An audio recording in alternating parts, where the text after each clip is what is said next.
It's this theme of rediscovery I want to come back to, but I want to pick up on something you mentioned earlier. You just briefly mentioned boarding schools, but I want to talk more about this because last May, the Department of Interior released a report that found an estimated thousands or tens of thousands, that's a quote, of Native children died while attending 53 federally funded boarding schools. You write about the creation of these schools. What was their purpose? Um, you know that that report and those studies and those unearthings are also connected with similar undertakings that are happening in Canada.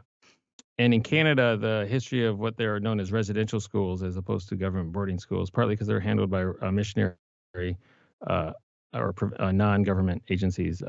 That history has become much more kind of recognized in Canadian consciousness and academic inquiry than it is in the United States.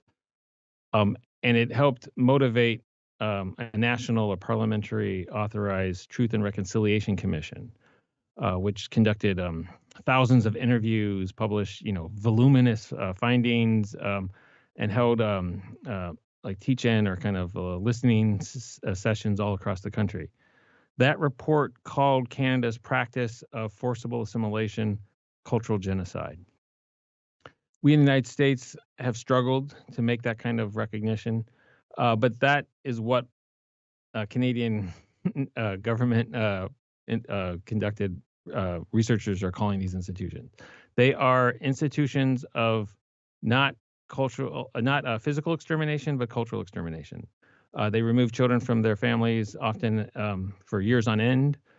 They were notoriously famous for their disciplinary pedagogy. They lacked heating and kind of essential forms of welfare, and their intentions were to, in the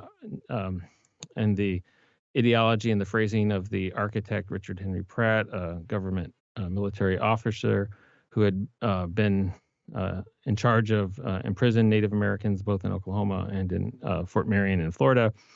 He saw at these these institutions of incarceration the ways that Native peoples responded essentially to militarized forms of drills and roll calls and uniforms and other types of um, impositions.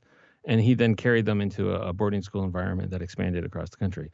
So his phrasing was to kill the Indian but save the man. And these are institutions that intended, though they did not always yield those results, they intended to forcibly change the cultural, linguistic, religious, and ideological practices of Native American communities.